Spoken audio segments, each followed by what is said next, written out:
São os sintomas mais frequentes dessa doença? doença A gente do vai refluxo. esclarecer, para a gente esclarecer o Exatamente. nosso público sobre isso. Eu diria que o sintoma que caracteriza o refluxo é a chamada regurgitação ou gorfada. Ou seja, significa que está havendo um retorno do ácido do estômago para o esôfago. Quando esse refluxo é eventual, quando essa regurgitação é eventual, não chega a provocar danos. Por exemplo, no recém-nascido e na criança até 4 ou 5 anos, esse refluxo é chamado a regurgitação fisiológica. Durante a gravidez também esse refluxo aparece com maior frequência, não chega a ser uma doença. Agora, quando esse refluxo provoca não apenas a regurgitação, mas azia, a queimação, a ardência, eructações frequentes, desencadeiam crises de laringite, de faringite, de bronquite asmática, aí passa a ser a doença. Tá? Então esses são os sintomas principais, a regurgitação, a queimação, a azia, não é? E eventualmente quando chega no esofagite complicada, em que há um estreitamento do esôfago, o indivíduo já apresenta também uma disfagia, dificuldade de deglutição, já numa fase avançada da doença. E então, tem jeito para essa fase avançada? Aí nós temos que atuar não só endoscopicamente, com a dilatação dessa região, é um método Dói? mais... Esse tratamento é feito sob anestesia, é uma sedação então anestésica, incomoda um pouco, mas necessário nos pacientes que têm dificuldade de alimentação, porque às vezes tem até a perda de peso. E eventualmente esse indivíduo pode até ser indicado a cirurgia. Então é necessário que cheguemos ao diagnóstico da doença do refluxo numa fase inicial, esofagite grau A, esofagite grau B, para não se chegar a uma fase avançada dessa. Viu, gente? Prestem atenção. Então tudo é a prevenção, né? Vocês prestem atenção para os sintomas, se vocês tiverem algum desses, para começar a procurar um médico. Vamos à segunda pergunta do telespectador. Doutora Morita, eu gostaria de saber quais os problemas que a bebida alcoólica pode causar ao sistema digestivo. Eu diria que o alcoolismo ele pode provocar danos em curto prazo e médio e longo prazo. Em curto prazo, por exemplo, nós já conhecemos aquele indivíduo que tem a chamada gastrite alcoólica aguda, ou seja, a famosa, entre aspas, bebedeira, não é? Que é uma irritação da mucosa, do revestimento interno do estômago, do efeito nocivo do álcool, a irritação. Essa aí tem tratamento, o médico intervindo ou não. Ou seja, com uma dieta durante 2, 3 dias, um pouquinho de antiácido, tudo bem, ela vai se resolver. Agora, os danos a longo prazo, eu diria que se o indivíduo é um alcoólatra e ele se alimenta muito bem, ele tem tendência a apresentar a médio e longo prazo a chamada pancreatite. Pancreatite aguda e pancreatite crônica com as sequelas graves, eventualmente até tendo que ser operado.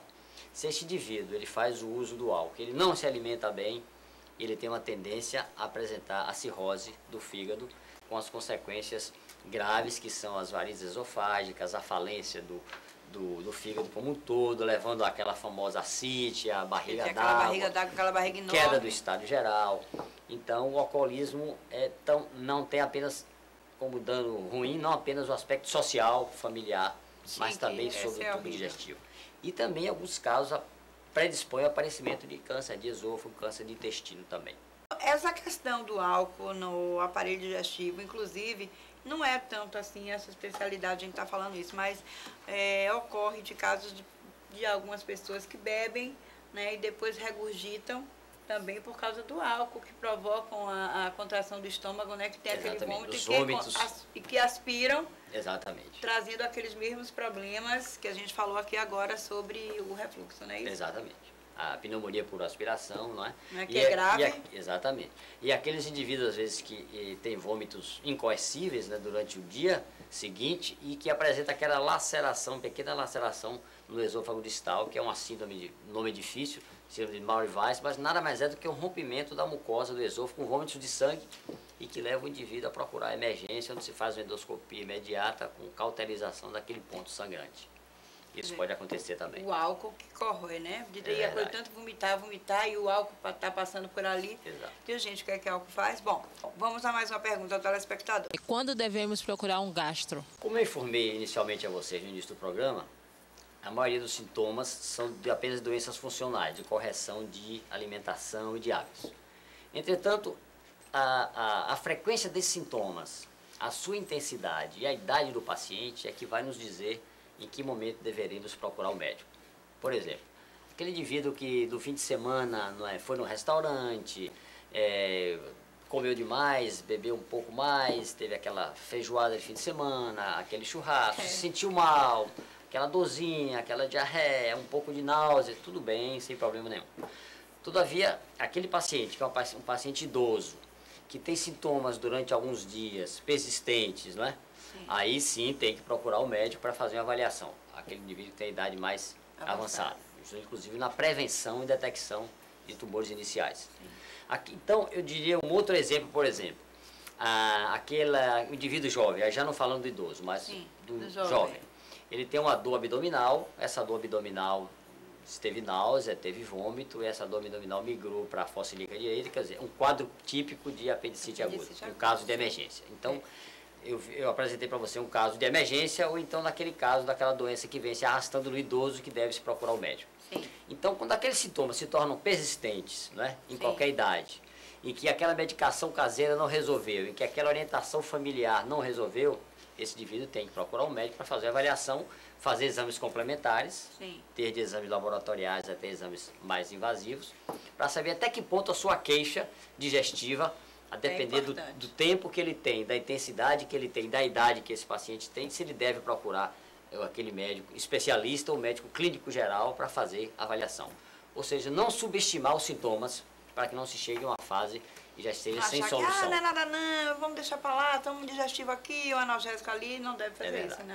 E aí eu diria que aquele paciente, por exemplo, que faz uso de analgésicos, aqueles famosos efervescentes, que acha que vai ser uma boa medicação, que vai resolver o seu problema de estômago e que pode acentuar, porque muitos deles contêm aquela substância à base de aspirina, que são irritantes da mucosa do estômago, que levam à gastrite, que podem dar até uma hemorragia digestiva, que é a chamada gastrite aguda hemorrágica.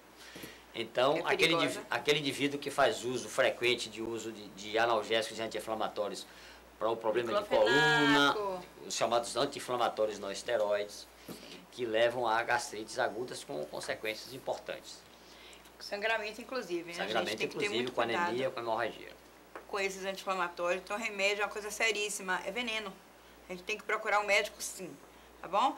Vamos à próxima pergunta para o doutor Arnaldo. Quais são os exames feitos no sistema digestivo? Para se avaliar todo o nosso aparelho digestório, nós temos desde exames laboratoriais até exames de imagem.